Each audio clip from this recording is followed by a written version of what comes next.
চামচ, হাতা, খুন্তি, থালা, আরো পাবে হাতের পালা। এসো এসো, দৌড়ে এসো। এই কদম, সেই ফেরিওয়ালা এসেছে, কত জিনিস। হাতের পালা, এসো এসো, দৌড়ে এসো। তুমি এখানে নতুন বুঝি? আগে কোনোদিন তো তোমাকে এখানে দেখিনি।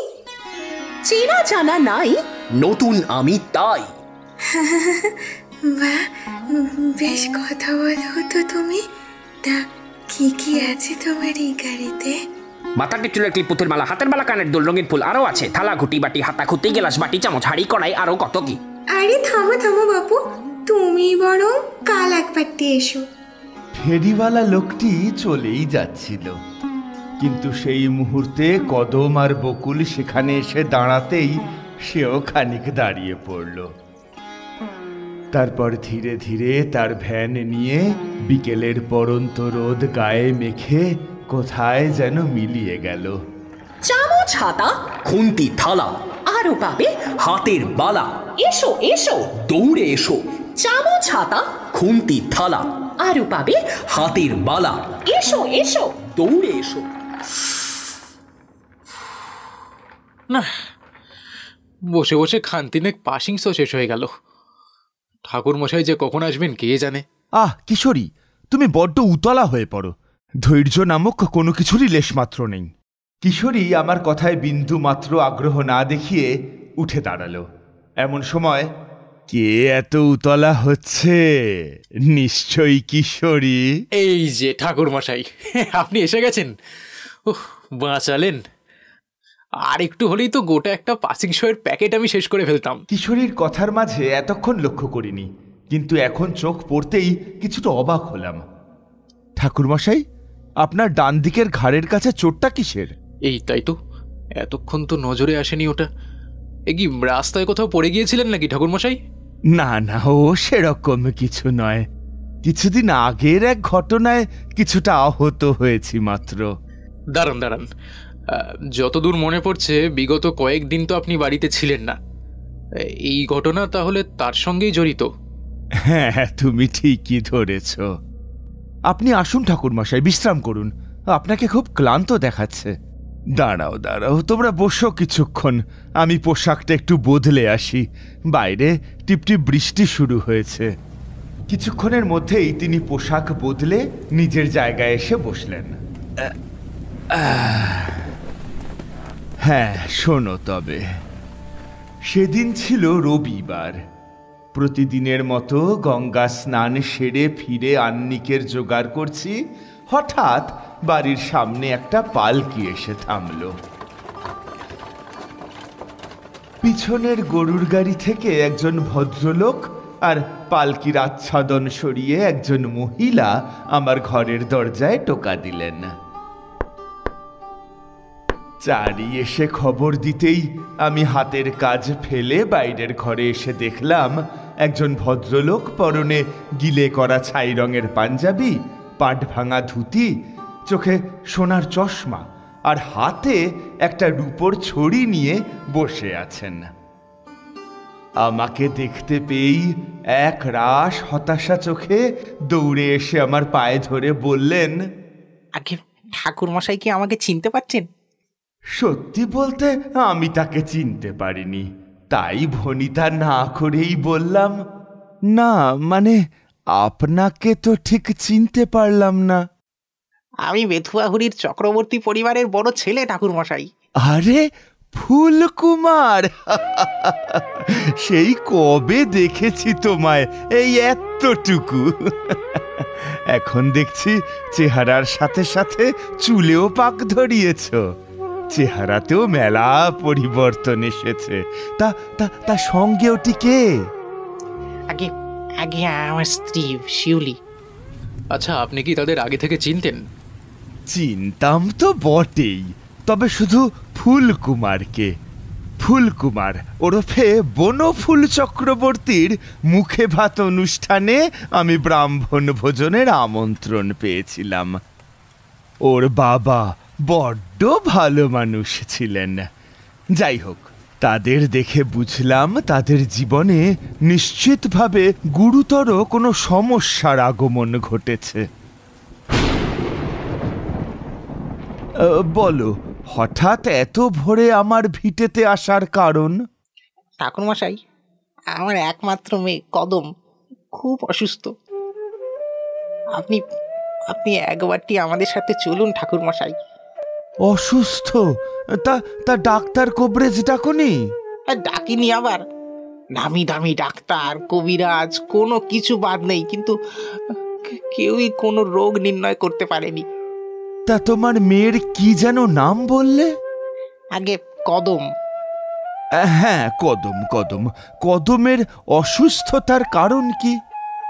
আমি বলছি ঠাকুরমশাই, মাস 2 হলো কদম 18 পা দিয়েছে, আর তার জন্মতিথির পর থেকেই সে কিছুটা অস্বাভাবিক আচরণ শুরু করেছে। যেমন? সে এমন কিছু অসংলগ্ন কথাবার্তা বলছে যা আমাদের কাছে সম্পূর্ণভাবে অর্থহীন এবং মাঝে মধ্যে সংজ্ঞাহীন হয়ে পড়ে। বুঝলাম। এ ডাক্তার কবরেজের কাজ নয়। বেশ, আমি তোমাদের সাথে যাব, তবে নিত্য পুজো সেরে তারপর। এরপর রোজকার মতো পুজো সেরে গরুর গাড়িতে চড়ে বেলা আন্দাজ 3টে নাগাদ চক্রবর্তী বাড়িতে গিয়ে পৌঁছলাম। আসুন ঠাকুরমশাই, আসুন। বৈঠকখানায় কিছুক্ষণ বিশ্রাম নিয়ে বনফুলের স্ত্রী শিউলি আমাকে দোতলায় নিয়ে গেল। যদিও চক্রবর্তীদের ভিটেতে আমি আগেও এসেছি, সে বাড়ির আনাচে কানাচে সর্বত্রই আভিজাত্যের ছাপ নজরে আসে।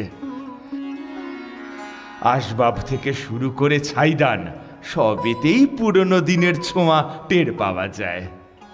সেগুন কাঠের সিঁড়ির মোটা বাট ধরে দোতলায় উঠে এলাম। কিছুটা গিয়ে উত্তরের একটা বন্ধ দরজার সামনে শিউলি থামল। আলতো ঠেলতেই অদ্ভুত এক শব্দ করে পাল্লা দুখানা খুলে গেল। দেখলাম একটি অল্প বয়সী মেয়ে খাটের পাশে একটা খোলা জানলার সামনে বাইরের দিকে দৃষ্টি নিক্ষেপ করে এক মনে বসে আছে। মেয়েটির বয়স কম, দেখলেই বোঝা যায় সদ্য যৌবনে পা দিয়েছে। আমরা ঘরে প্রবেশ করা সত্ত্বেও তার মধ্যে কোনরূপ পরিবর্তন লক্ষ্য করলাম না, বরং সে আগের ন্যায় জানলায় ঠেস দিয়ে উদাস চোখে বাইরে তাকিয়ে রইল। কদম, হে কদম, দেখ ঠাকুরমশাই এসেছেন, এইবার তুই সুস্থ হয়ে যাবি। শেষের কথাগুলো বলার সময় কান্নায় তার গলা ধরে এলো। এইবার কদম মুখ ফেরালো। সদ্য যৌবনে পা দিলেও তার চেহারার মধ্যে সেই তারুণ্য দেখতে পেলাম না, বরং মুখ জুড়ে এক রাস বিষণ্ণতা লেগে আছে। চোখ দুটো গর্তে ঢুকে গেছে, যেন বহুদিন বিশ্রাম মেলেনি। এই কদম, তাড়াতাড়ি নিচে চল, সেই ফেরিওয়ালা এসেছে, হরেক রঙের ছুরি, টিপ, কাজল আরো কত কিছু নিয়ে। কথাটা শোনা মাত্রই কদমের মুখে অস্বাভাবিক এক উজ্জ্বলতা আমার দৃষ্টি এড়ালো না। এক ছুট্টে কদম আর মেয়েটি ঘর থেকে বেরিয়ে গেল। তারা চলে যেতেই আমি বললাম, এই মেয়েটিকে? ও বকুল, আমার বড় যা চাপার মেয়ে, যদিও বিয়ের আগে সে ছিল আমার সই। আর ওই ফেরিওয়ালাটিকে, যার কথা শোনা মাত্রই কদম অমন ছুটে গেল? আর বলবেন না ঠাকুরমশাই, মাস 2 হলো এই ফেরিওয়ালা এই গায়ে জিনিস ফেরি করতে আসে। যত অঘটন এর পর থেকেই শুরু হয়। কদম জিনিস কেনে ঠিকই, কিন্তু ফেরিওয়ালা ওর কাছ থেকে কোনো পয়সা নেয় না। এ আবার কেমন কথা? তা তোমরা কোনোদিন তাকে কিছু জিজ্ঞাসা করনি? তার এরূপ আচরণের কারণ কি? বহুবার করেছি ঠাকুরমশাই, কিন্তু তাতে লাভের থেকে বিপদ বেড়েছে বেশি। কি বিপদ? আপনি নিচে চলুন, বুঝতে পারবেন। বাড়ির বাইরে আসতেই দেখলাম বকুল আর কদম দাঁড়িয়ে রয়েছে। কদমের মুখে খুশির প্রলেপ মাখা, আর হাতে এক থোকা সাদা ফুল। ফুলগুলো ভালো করে দেখলাম, না, এমন ফুল তো আমি আগে কখনো দেখিনি। সাদা পাপড়ির গায়ে রক্তের ছিটের মতন লাল রং। কোথায় তোমাদের সেই ফেরিওয়ালা? সে তো চলে গেছে। দেখো ছোট মা, কদমকে কি সুন্দর ফুল দিয়ে গেছে। আমাকে এই ফুলগুলো একবার দেবে? প্রথমটায় খানিক চুপ করে থেকে কদম আমার দিকে ফুলগুলো এগিয়ে দিল। ফুলের গোছাখানা হাতে নিতেই শক্ত কাঠের ন্যায় দাঁড়িয়ে রইলাম। যা সন্দেহ করেছিলাম ঠিক তাই। এ ফুল কোনো সাধারণ ফুল নয়, এর সম্মোহনের শক্তি আছে। কদমকে ফুলের গোছাখানা ফিরিয়ে দিতেই তারা দুজন সেখান থেকে চলে গেল। কি বুঝলেন ঠাকুর মশাই? সবটা বোঝার জন্য সেই ফেরিওয়ালাটিকে একবার দেখার প্রয়োজন ছিল। তবে চিন্তা করো না, কদমের কোনো বিপদ আমি হতে দেব না। সেদিন বিকেলে বাড়ির সামনের বাগানটাতে বসে আছি, দেখলাম বকুল ফুলের গাছে জল দিচ্ছে। আমাকে দেখতেই হাত জোর করে বলল, প্রণাম ঠাকুর মশাই, ছোট মায়ের কাছে আপনার কথা শুনেছি। বেশ বেশ। তা বকুল, তোমার থেকে কিছু কথা জানার ছিল। বলুন না ঠাকুর মশাই, কি জানতে চান? এই ফেরিওয়ালা লোকটিকে তুমি চেনো? ও মা, চিনব না কেন? ও তো রোজ আসে। কত রং বেরঙের চুড়ি, কুমকুম, আরো কত কি থাকে ওর ঝোলায়। আর কদম, কদমকে কি কিছু বলে সে? না, তেমন কিছু তো জানি না, তবে জিনিসের দাম সে নেয় না। তবে মাঝে মধ্যে কদম জঙ্গলের শেষে একটা পোড়ো বাড়িতে যায়, আমাকেও বারদুই নিয়ে গেছে। আর কী সব বলে আমি বুঝি না। ওই বাড়িতে নাকি ও থাকতো, ওই বাড়ির প্রতিটা কোণ নাকি ওর চেনা। বকুলের সাথে কথা শেষ করে আমি বাড়ির ভিতর ফিরে এলাম। রাতে খাওয়া শেষ করে চোখ বন্ধ করে কাল ভৈরবের নাম স্মরণ করছি। সর্বমঙ্গল মঙ্গলে। ঠিক তখনই দোতলার সিঁড়ি ধরে কারোর পায়ের শব্দ কানে এলো। তারপর বেশ খানিকক্ষণ সব শান্ত। আমি সজাগ হয়ে রইলাম। পর মুহূর্তেই কি খেয়াল হলো জানি না, দ্রুত পায়ে জানালার সামনে গিয়ে দাঁড়ালাম। ঘরের জানালা থেকে বাইরের সদর দরজাটা স্পষ্ট দেখা যায়। দেখলাম কদম হেঁটে বেরিয়ে যাচ্ছে, তার সাথে আরও একজন যাচ্ছে, কিন্তু স্পষ্ট কিছু দেখতে পেলাম না। খুব ক্ষীণ একটা ঘন্টার শব্দ আমার কানে এলো। কি মনে হলো জানি না, দোতলায় উঠে গেলাম। কদমের ঘরের দরজা খোলাই ছিল। সেই খোলা দরজার দিকে তাকিয়ে যা দেখলাম, তাতে পায়ের তলার মাটি খানিক কেঁপে উঠল। জানালার ধারে ঠিক সকালের মতন একইভাবে বসে আছে কদম। দরজার সামনে দাঁড়িয়ে আমি ডাকলাম, কদম, কদম, শুনতে পাচ্ছ? কিন্তু না, কোনো জবাব এলো না।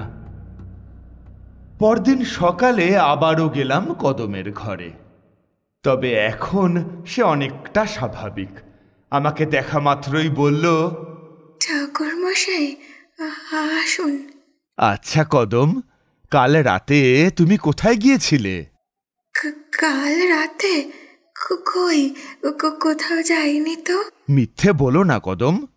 এই কথাটা শোনা মাত্রই মুহূর্তের মধ্যে কদমের আচরণের বদল ঘটল। ঠাকুর মশাই, আপনি বরং এখন আসুন, আমার শরীরটা ঠিক ভালো নেই। বুঝলাম সে আমার কাছে কিছু গোপন করতে চাইছে। এরপর গায়ের পথে হাঁটতে হাঁটতে জঙ্গল পেরিয়ে একটা ভাঙাচোরা বহুদিনের পুরনো বাড়ি দেখতে পেলাম। বকুলের কথা মনে পড়ে গেল। তবে কি কাল সে এই বাড়ির কথাই বলছিল?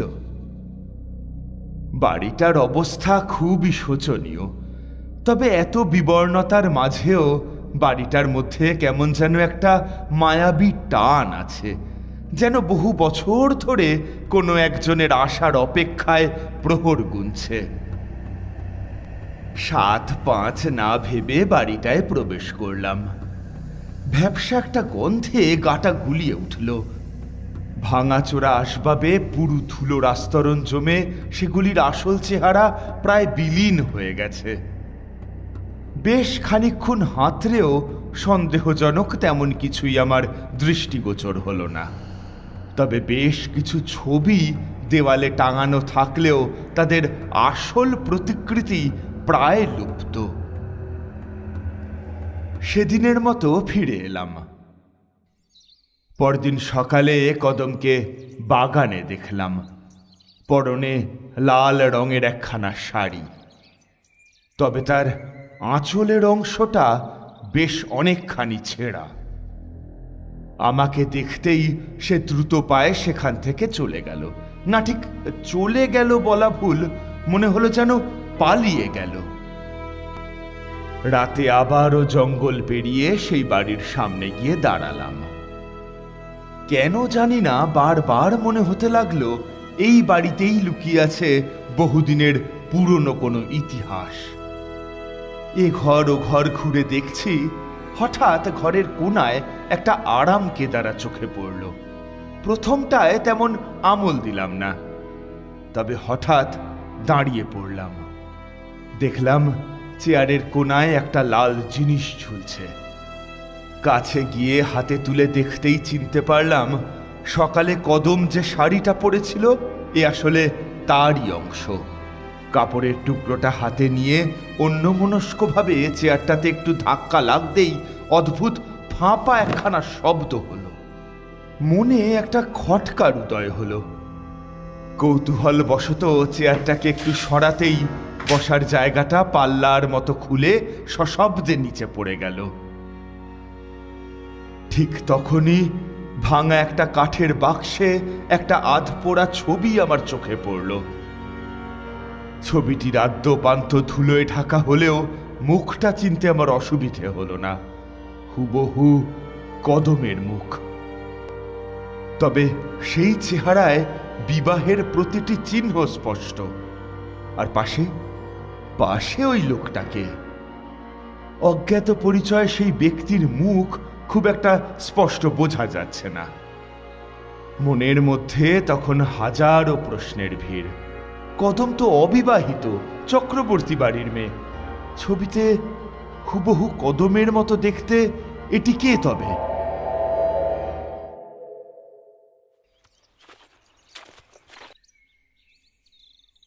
যখন গ্রামে ফিরলাম তখন বেলা অনেকখানি গড়িয়ে গেছে।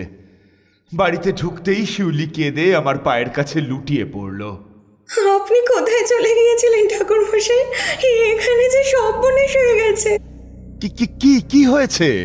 কদম এখনো ঘুম থেকে ওঠেনি। ব্যাপারটা একটু খুলে বলো দেখি। ঘটনাটা প্রথমে আমার নজরে আসে। বেলা বাড়া সত্ত্বেও কদম ঘুম থেকে ওঠেনি। এখনো পর্যন্ত বাড়ি শুদ্ধ লোকের হাজার টাকা ডাকিতেও সে উঠছে না। সব কথা শুনে কদমের ঘরে গিয়ে দেখলাম খাটের উপর অকাতরে ঘুমোচ্ছে সে। হাতের নাড়ি টিপে দেখলাম তা একেবারেই স্বাভাবিক। তবে সকলকে আশ্বাস দিয়ে নিজের ঘরে ফিরে এলাম। দৌড়ে এসো, আরো ভাবনায় মনোসংযোগ করব কিনা এমন সময় সেই ফেরিওয়ালার ডাক আমার কানে এলো। আরো পাবে হাতের বালা। চকিতেই আমার মাথায় একটা প্রশ্নের উদয় হলো। ছুটে গিয়ে চেপে ধরলাম সেই লোকটির হাত। চুড়ি দেখবেন নাকি বাবু? অনেক রকম চুড়ি আছে, লাগলি বলতে পারেন, দেখবেন। কে তুমি? কি তোমার আসল পরিচয়? এই বাড়িতে কেন আসো? এই দেখেন দেখি বাবু, আমি ফেরিওয়ালা। কি মুশকিলে পড়লাম, জিনিস ফেরি করি। এসব আপনি কি বলছেন কি? হ্যাঁ, বুঝলাম প্রমাণ ছাড়া আমার অনুমান নিতান্তই অপ্রাসঙ্গিক। সেদিন রাতে সকলের অগোচরে সেই পোড়ো বাড়িটার সামনে এসে দাঁড়াতেই অবাক কাণ্ড, সেই বাড়ির তো আগা গোড়া ভোল বদল হয়ে গেছে। গোটা বাড়ি বিয়ের সাজে সেজে উঠেছে। সানাই বাজছে, আলোতে চারদিক ভরে আছে। গাত্রবন্ধন করে কাল ভৈরবের নাম জপ করতে করতে নিজেকে অদৃশ্য করে ভিতরে ঢুকলাম। তারপর দেখলাম কদম মেঝেতে বসে, তার হাতে পায়ে সারা শরীরে লোহার শিকল বাঁধা, আর তার সামনে চলছে ঢিবি করে রাখা নরকঙ্কালের খুলি। তার উল্টো দিকে বসে অনর্গল মন্ত্র জপে চলেছে সকালে দেখা সেই ফেরিওয়ালা।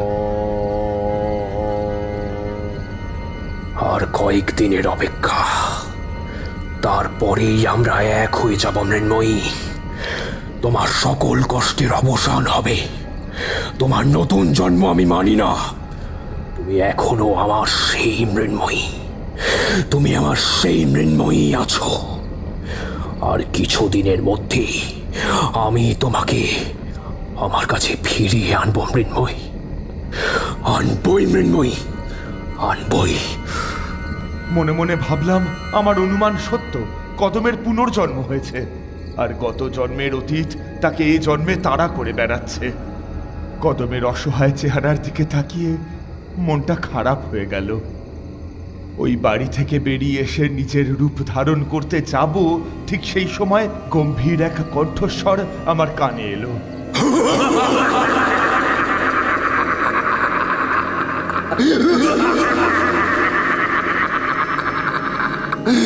তারানাথ তান্ত্রিক, তুমি কিচ্ছু করতে পারবে না। আমি আগেই ওই ঘরে তোমার অস্তিত্ব টের পেয়েছিলাম। পূর্ব জন্মে আমিও ছিলাম তন্ত্রসিদ্ধ। হ্যাঁ, আমিও ছিলাম তন্ত্রসিদ্ধ। সেই শক্তি আর মনোবল দুই এখনো আমার মধ্যে বিদ্যমান।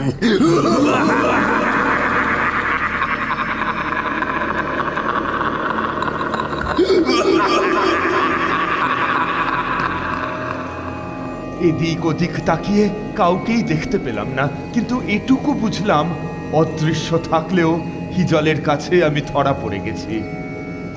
অতঃপর জঙ্গলে দেবীর উদ্দেশ্যে মন্ত্র জপ করতে শুরু করলাম। দেবী প্রচণ্ড দৌড়াদণ্ড দৈত্যতর্প বিনাশিনী, রূপম দেহি জয়ম দেহি যশো দেহি দিশোজহি, সর্বমঙ্গল মঙ্গলে শিবে সর্বার্থ সাধিকে, শরণ্যে ত্রম্বকে গৌরী নারায়ণী নমস্তুতে। বল তারানাথ, হঠাৎ আমাকে স্মরণ করার কারণ কি? দেবী, কদমকে তার পূর্বজন্মের স্মৃতি ভুলিয়ে বর্তমানে ফেরানোর উপায় বলে দাও। পৃথিবীতে এমন এক শক্তি আছে যার কাছে হাজারো শক্তি পরাজিত হয়। তা কি জানিস? ভালোবাসার শক্তি। তুই যাকে কদম ভাবছিস, সে আসলে আগের জন্মে ছিল তন্ত্রসিদ্ধ হিজল তান্ত্রিকের প্রেমিকা মৃন্ময়ী। হিজল তান্ত্রিক হওয়ার কারণে মৃন্ময়ী কখনোই তাকে পছন্দ করত না। সে ছিল জমিদার কন্যা, রূপে গুণে আশেপাশে তার বেজায় সুখ্যাতি ছিল। বারংবার প্রত্যাখ্যানের পর একসময় হিজল তান্ত্রিকের প্রেমের প্রস্তাব স্বীকার করে।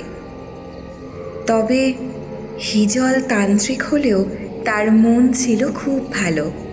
মৃন্ময়ীকে নিজের মন থেকে ভালোবেসেছিল, এমনকি বিয়ের পর তন্ত্র সাধনার পথ ছেড়ে দেওয়ার প্রতিশ্রুতিও দিয়েছিল। কিন্তু মানুষ যা চায় সবসময় হয়তো তা পূরণ হয় না। বিধাতা পুরুষের ইচ্ছে হয়তো কিছু অন্যই ছিল। মৃন্ময়ীর বাবা জমিদার উদয়নারায়ণ প্রথমে বিয়েতে মত দিলেও বিয়ের দুদিন পরেই কোনো এক কাপালিকার সাহায্যে জীবিত থাকাকালীন হিজলের আত্মাকে শরীর থেকে বার করে কয়েদ করে রাখে। দীর্ঘদিন দেহের সাথে আত্মার সংযোগ না থাকার কারণে শেষটায় হিজলের মৃত্যু হয়। আমি যাকে দেখলাম সেই ফেরিওয়ালাই কি তাহলে হিজল তান্ত্রিক? কিন্তু তা কিভাবে সম্ভব? সে তো মারা গেছে। সম্ভব, সবই সম্ভব। হিজলেরও পুনর্জন্ম হয়েছে, আর অতীতে তার মৃত্যুর খবরে মৃন্ময়ও আত্মহনন করে। তবে এখন উপায় কি দেবী? অতীত নিয়ে তো আর বেঁচে থাকা চলে না। জানি হিজল এই জন্মে কদমের আত্মাকে বন্দি করে রেখেছে কোনো খারাপ উদ্দেশ্যে নয়, বরং ভালোবাসার টানে। উপায় তোকেই খুঁজে বার করতে হবে।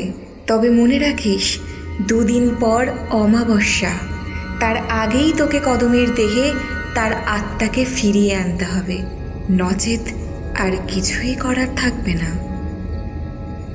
রাতে আবারও গেলাম সেই পোড়ো বাড়ির ভিতর। সাবধানে উঠে গেলাম ছাদের সেই ঘরটায়। মন্ত্র বলে নিজের দেহ থেকে আত্মার সংযোগ বিচ্ছিন্ন করে ঘরের ভিতর ঢুকলাম।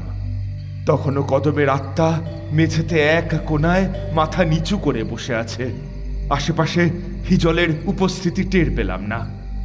কদম, কদম, শুনতে পাচ্ছ? কে আপনি? আমাকে চিনতে পারছো না?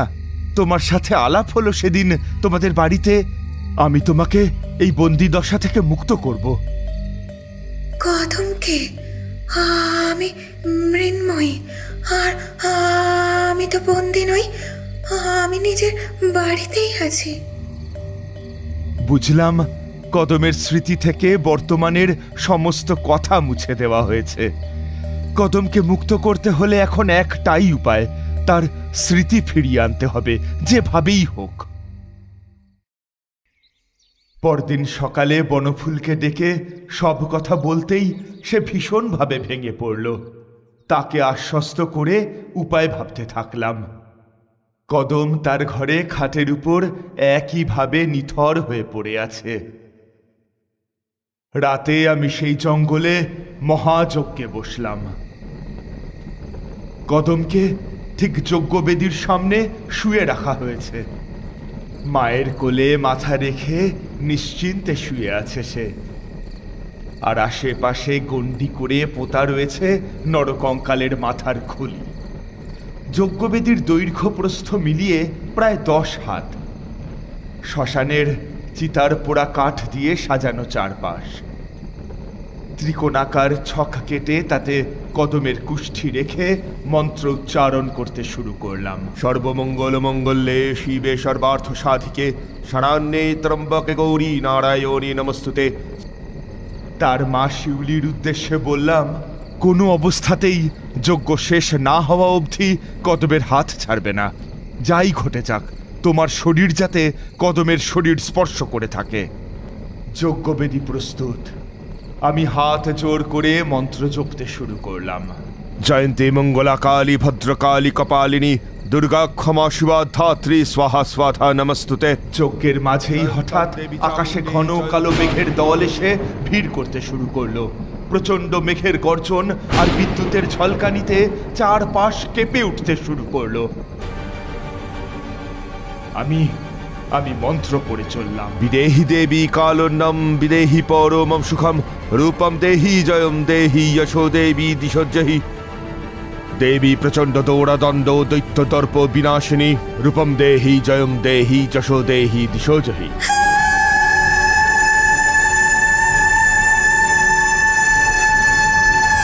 হঠাৎ বিকট এক চিৎকারে তাকিয়ে দেখলাম যন্ত্রণায় ছটফট করতে করতে শিকল বাঁধা অবস্থায় এগিয়ে আসছে যজ্ঞকুণ্ডর সামনে। এক সময় চারপাশ উথাল পাথাল করে তুমুল ঝড় শুরু হলো। অসাবধানতায় হঠাৎ শিউলি কদমের হাত ছেড়ে দিতেই কদমের আত্মা স্থির হয়ে দাঁড়িয়ে পড়ল। মাটি থেকে কালো একটা ধোঁয়ার কুণ্ডলী প্রবল বেগে পাক খেতে শুরু করলো। তার মাঝে আবির্ভাব ঘটল হিজল তান্ত্রিকের। যজ্ঞের আগুনের ফুলকি উড়ে গিয়ে শুকনো একটা পাতায় পড়তেই প্রথমে একটা, তারপর নিমেষের মধ্যে সমস্ত গাছে আগুন লেগে গোটা জঙ্গল দাউ দাউ করে জ্বলতে শুরু করলো।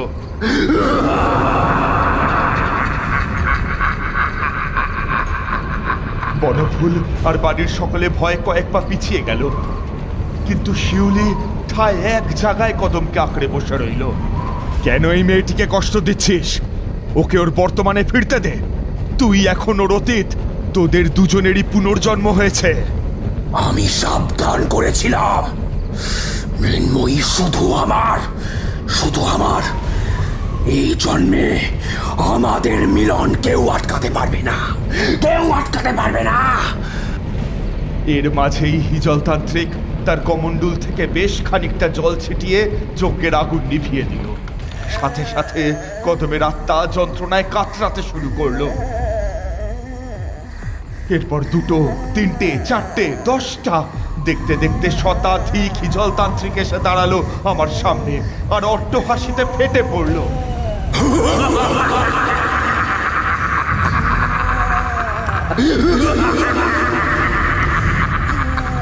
কখনো সে রূপ বদল করে কদম, আবার পর মুহূর্তেই রূপ পাল্টে হিজলতান্ত্রিকে পরিণত হতে শুরু করলো। এরপর সে নিজের দেহ থেকে আত্মার মুক্তি ঘটিয়ে কদমের আত্মার সাথে মিলিত হয়ে জয়ের উল্লাস করতে শুরু করলো। আমরা একে অপরের পরিপূরক। তুমি যেই হও, তুমি ফিরে যাও, আমাদের পৃথক করা অসম্ভব। কদমকে আমি বাঁচাবই। উঠে দাঁড়াও। হাত জোর করে নিজের ডান পায়ের বৃদ্ধাঙ্গুষ্ঠি দিয়ে কদমের শরীর স্পর্শ করে চোখ বন্ধ করে মাতৃশক্তির কথা চিন্তা করতে থাকো। এর কিছু সময় পর সকলকে অবাক করে শিউলির সারা শরীর থেকে এক দিব্য জ্যোতি নির্গত হতে শুরু করলো। গর্ভ থেকে এক আলোর ছটা ঠিকরে কদমের নিথর শরীরটাকে বেষ্টন করে পাক খেতে শুরু করলো। তাকিয়ে দেখলাম যন্ত্রণায় ছটফট করতে করতে হিজল এবং কদমের আত্মা পৃথক হতে শুরু করেছে। এক সময় কদমের নির্থর শরীরে তার আত্মার পুনরায় অনুপ্রবেশ ঘটার সাথে সাথেই আশেপাশের ঝড় থেমে গেল। জঙ্গলের দাবানলও দেখতে দেখতে মিলিয়ে গিয়ে পড়ে রইল আধ পোড়া গাছের অবশিষ্টাংশ। হিজলতান্ত্রিকের আত্মা পুনরায় নিজের শরীরে ফিরে এসে আচমকা আমার কাঁধের এক পাশে নিজের হাতের ত্রিশূলখানা বিধিয়ে দিল। কাল ভৈরবের নাম স্মরণ করে খানিকটা যজ্ঞের পোড়া ছাই তার দিকে ছিটিয়ে দিতেই সে জ্ঞান হারালো। এরপর কদম ধীরে ধীরে উঠে বসল। এখন অবশ্য তার অতীতের সব কথাই তার জানা। হিজলকে অচৈতন্য অবস্থায় দেখে সে ছুটে গেল তার দিকে। তার চোখের এক বিন্দু জল হিজলের দেহ স্পর্শ করতেই সে চোখ মেলে তাকালো। এসবের মাঝেই হঠাৎ লক্ষ্য করলাম যজ্ঞের বেদিতে আপনা হতেই আবারও দাউ দাউ করে আগুন জ্বলে উঠেছে। হিজল উঠে দাঁড়িয়ে মন্ত্র আওড়াতে শুরু করলো। সে কি ভয়ানক বাকশৈলী! 1000টা ঘন্টা একসাথে বাজার শব্দ কানে এলো। ত্রয়ম্বকম যজামহে সুগন্ধিম পুষ্টিবর্ধনাম উর্বারুকমিব বন্ধনান মৃত্যুর্মুক্ষেয়মামৃতাৎ। যজ্ঞকুণ্ডের আগুনের উচ্চতার তেজ ক্রমেই বাড়তে শুরু করলো। দেখলাম পুনরায় কদম আর হিজলের আত্মা রক্ত মাংসের অবয়ব ছেড়ে বেরিয়ে আসছে। তারা একে অপরের হাত শক্ত করে জড়িয়ে ধরে ধীরে ধীরে সেই যজ্ঞকুণ্ডের কাছে গিয়ে দাঁড়ালো। এক সময় দেখলাম তারা সেই আগুনে প্রবেশ করছে। সাথে সাথেই আগুনের লেলিহান শিখার মাঝে তাদের মুখ স্পষ্ট হতেই কিছু কথা ভেসে এলো। ধন্যবাদ ঠাকুরমশাই, আপনাকে ধন্যবাদ। আপনার জন্যই এই জন্মে আমরা এক হলাম। বিদায় ঠাকুরমশাই, আপনাকে বিদায়। এ জন্মে হয়তো নিয়তি এ পর্যন্তই সীমিত ছিল। বিদায় ঠাকুরমশাই, আপনাকে বিদায়। বিদায়, আপনাকে বিদায়। শেষে যজ্ঞের আগুনে নিভে দুটো কালো ধোঁয়া পাক খেতে খেতে মিলিয়ে গেল। পড়ে রইল তাদের নশ্বর শরীর দুটো। আত্মার মৃত্যু নেই, তবে এ জন্মে তাদের মিলন ছিল পূর্ব নির্ধারিত। হয়তো তাদের আবার পুনর্জন্ম হবে অন্য কোথাও, অন্য কোনো রূপে। বনফুল আর বাড়ির বাকিদের উদ্দেশ্যে বললাম, যে যাওয়ার তাকে জোর করে আটকে রাখা সম্ভব নয়। দুঃখ করো না, নিয়তির খেলা বোঝার সাধ্যি আমাদের নেই। সেই দিন বুঝলাম জানো কিশোরী, ভালোবাসার টানে মানুষ বহুদূর অবধি যেতে পারে, এমনকি জন্মান্তরও অসম্ভব নয়। ঠাকুরমশাই, আপনার ক্ষতস্থান এখন কেমন আছে? এ ক্ষতের যন্ত্রণা একদিন না একদিন লাঘব হবে ঠিকই, কিন্তু দাগ দাগ মনে চিরকাল থেকে যাবে। আমাদের এই গল্প যদি আপনাদের ভালো লেগে থাকে তাহলে অবশ্যই লাইক করবেন এবং শেয়ার করবেন। আমাদের এই চ্যানেলটিকে তো আপনারা আগে থেকেই সাবস্ক্রাইব করেছেন, শুধু বেল আইকনটি টিপে নোটিফিকেশন অন করে দিন, যাতে আমাদের পরবর্তী কাজগুলোর খবর আপনাদের কাছে সবার আগে পৌঁছয়। ধন্যবাদ।